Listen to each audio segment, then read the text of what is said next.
தேவர்களுக்கு தலைவனாக இருந்த தேவநாத பெருமாள். 12 ஆழ்வார்கள் பாடிய 4000 திவ்ய பிரபந்தத்தில் சிறப்புமிக்கவை வைணவ திருத்தலங்கள். இவைகளே 108 திவ்ய தேசங்கள் என்று வரிசைப்படுத்தப்படுகிறது. அந்த வரிசையில் 41வது திவ்ய தேசமாக இருப்பது திருவந்திபுரம் தேவநாத சாமி கோவில். கெடிலம் நதிக்கரை ஓரமாக கோவில் அமைய பெற்றுள்ளது. இங்கு மூலவராக தேவநாதரும் உற்சவராக அச்சுதனும் உள்ளனர். தாயார் செங்கமலம், ஹேமாம் புஜவல்லி ஆவார்கள். தலவிருஷமாக வில்வமும் தீர்த்தமாக கருட தீர்த்தமும் உள்ளது. தேவநாத கோவிலின் எதிரில் ஔசதகிரி மலை உள்ளது. இதில் செல்வத்திற்கும் கல்விக்கும் அதிபதியான பரிமுகத்துடன் கூடிய லட்சுமி ஹயக்ரீவர் சன்னதி அமைந்துள்ளது. தல வரலாறு: ஒரு சமயம் அசுரர்களால் தேவர்கள் விரட்டி அடிக்கப்பட்டனர். அப்போது அந்த தேவர்கள் இப்போதைக்கு வந்தனர். அவர்கள் கோவில் எதிரே உள்ள ஔசதகிரி மலையிலிருந்து திருமாலை வழிபட்டனர். திருமாலும் அவர்களுக்கு உதவுவதாக உறுதியளித்தார். இதை அறிந்த அசுரர்கள் நான்முகனிடம் இது பற்றி முறையிட்டனர். ஈசனின் துணை கொண்டு யுத்தம் செய்யுமாறு நான்முகன் பணித்தார். ஈசனும் அசுரர்களுக்கு உதவுவதாக வாக்களித்தார். தேவர்கள் ஈசனால் தாக்கப்பட்டனர். ஏற்கனவே தேவர்களுக்கு உதவுவதாக வாக்களித்த திருமாலால் இதை பொறுத்து கொள்ள முடியவில்லை. ஆகையால் அவர் சக்ராயுதத்தை ஏவினார். அது அசுரர்கள் அனைவரையும் தோல்வியடைய செய்தது. அசுரர்கள் அனைவரும் திருமாலிடம் சரணடைந்தனர். அனைவரையும் அரவணைத்த திருமால் தானே மும்மூர்த்தியாக அருள்பாலிப்பதாக கூறி தனது திருமேனியில் நான்முகனையும் ஈசனையும் காண்பித்தார். இதில் தேவர்களுக்கு தலைவனாக இருந்ததால் தேவநாதன் என்ற பெயர் உருவானது. அதேவேளை தனது தந்தையார் நான்முகன் அருளியபடி பிரம்ம தீர்த்தத்தில் தாமரை மலரின் நடுவே திருமகள் குழந்தையாக பிருகுமுனிவர் முன் தோன்றினார். அவருக்கு ஹேமாம் புஜவல்லி என்று பிருகுமுனிவர் பெயரிட்டு அழைத்து வந்தார். ஹேமாம் புஜவல்லியும் நாராயணனையே தன் கணவராக அடைய கோவிலில் உள்ள சேஷ தீர்த்த கரையில் தவம் செய்தார். அவரது தவத்தால் மகிழ்ச்சியடைந்த தேவநாதன் அவர் முன் தோன்றி பிருகுமுனிவரின் சம்மதத்துடன் அவரை கடம் பிடித்தார்.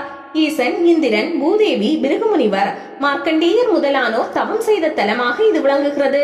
இந்த இடத்தில் திருமால் மும்மூர்த்தியாக வாசம் செய்வதை அறிந்த ஆதிசேஷன் இந்த இடத்திலேயே ஒரு நகரத்தை உருவாக்கினார்.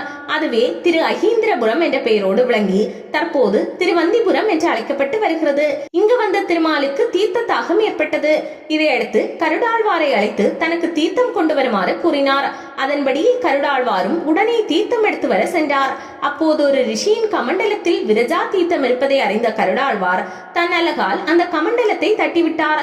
இதனால் கோபத்தின் உச்சம் சென்ற அந்த ரிஷி இந்த நீர் கலங்கட்டும் என்று சபித்தார். உடனே கருடாழ்வார் திருமாலின் தாகம் தீர்க்கவே தான் அவ்வாறு செய்ததாக கூறினார்.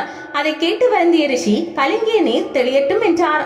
இப்படி கருடனால் கொண்டு வரப்பட்ட தீர்த்தம் தான் கெடிலமாறாக கோவிலையொட்டி பாய்ந்தோடுகிறது. ரிஷியின் சாபத்தால் இன்றும் கருட நதியின் தீர்த்தம் மழைக்காலத்தில் கலங்கிய நிலையில் ஓடுகிறது. கருடாழ்வார் திருமாலுக்கு ஏற்பட்ட தாகத்தை போக்க தீர்த்தம் எடுத்து வர தாமதம் ஏற்பட்டது.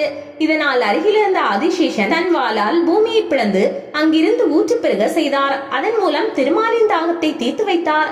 இப்போதும் சேஷ தீர்த்தம் என்ற கிணறு கோவிலின் உள்ளே தெற்கு பகுதியில் அமைந்திருப்பதை பக்தர்கள் காணலாம். இந்த சேஷ தீர்த்தத்தை பக்தர்கள் வழிபட்டு செல்கிறார்கள்.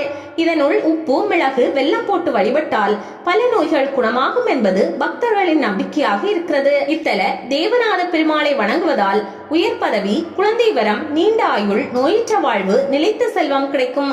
தங்களது பிரார்த்தனை நிறைவேறியவுடன் பக்தர்கள் பெருமாளுக்கு திருமஞ்சனம் செய்விப்பது வழக்கமாக இருந்து வருகிறது. இந்த கோவிலில் திருமணத்தை நடத்தினால் மணமக்கள் எந்தவித பிரச்சனையும் இன்றி சகல பாக்கியமும் பெற்று நீடூழி வாழ்வார்கள்.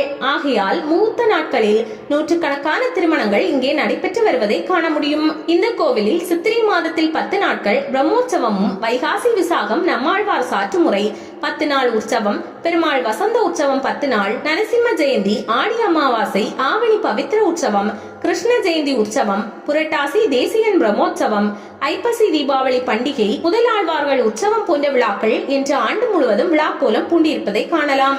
இத்தல மூலவர் சன்னதியின் மேலுள்ள விமானம் சுத்த சத்வம் என்று அழைக்கப்படுகிறது. திருப்பதிக்கு செல்ல முடியாதவர்கள் நடுநாட்டு திருப்பதிகளில் ஒன்றாக விளங்கும் திருவந்திபுரம் தேவநாத சாமியை வந்து தரிசித்து நேர்த்தி கடன் செலுத்தலாம். ஞானத்தின் அதிபதியான ஹயக்ரீவர், கல்வி கடவுள் சரஸ்வதி. அந்த சரஸ்வதிக்கு கல்வியறிவை கொடுத்தவர் ஞானத்தின் அதிபதியான ஹயக்ரீவர். இவருக்கு தமிழகத்தில் முதலில் கோவில் அமைய பெற்ற தலம் இது என்பது தனி சிறப்பு. தேவநாத சாமி கோயிலுக்கு எதிரே அமைந்துள்ள ஔசதகிரி மலை மீது ஹயக்ரீவர் கோவில் அமைந்துள்ளது. இந்த மலையானது இமயமலையிலிருந்து சஞ்சீவி மலையை அனுமன் இலங்கைக்கு கொண்டு செல்லும் வழியில் விழுந்த சிறு துண்டு என்கிறார்கள். இங்கு வசித்து வந்த வேதாந்த தேசிகர் என்பவர் ஹயக்ரீவரை பெரிதும் விரும்பி வழிபட்டார். அவருக்கு ஹைக்ரீவ மந்திரத்தை கருட பகவான் உபதேசித்தார். எப்போதும் ஹைக்ரீவ மந்திரத்தை உச்சரித்தபடியே இருந்த தேசிகருக்கு ஹைக்ரீவர் அருள்பாலித்ததோடு மட்டுமல்லாது அனைத்து வேத சாஸ்திரங்களையும் இந்த ஔஷதகிரி மலையிலேயே கற்பித்தார். தேசிகரால் வழிபடப்பட்ட ஹைக்ரீவரை இன்றும் தேவநாதசாமி கோவிலில் மலை மீது உள்ள தனி சன்னதியில் காணலாம். இத்தலத்தில் உள்ள லட்சுமி நரசிம்மர் லட்சுமியை தனது வலது தொடையின் மீது அமர வைத்திருப்பது குறிப்பிடத்தக்கதாகும்.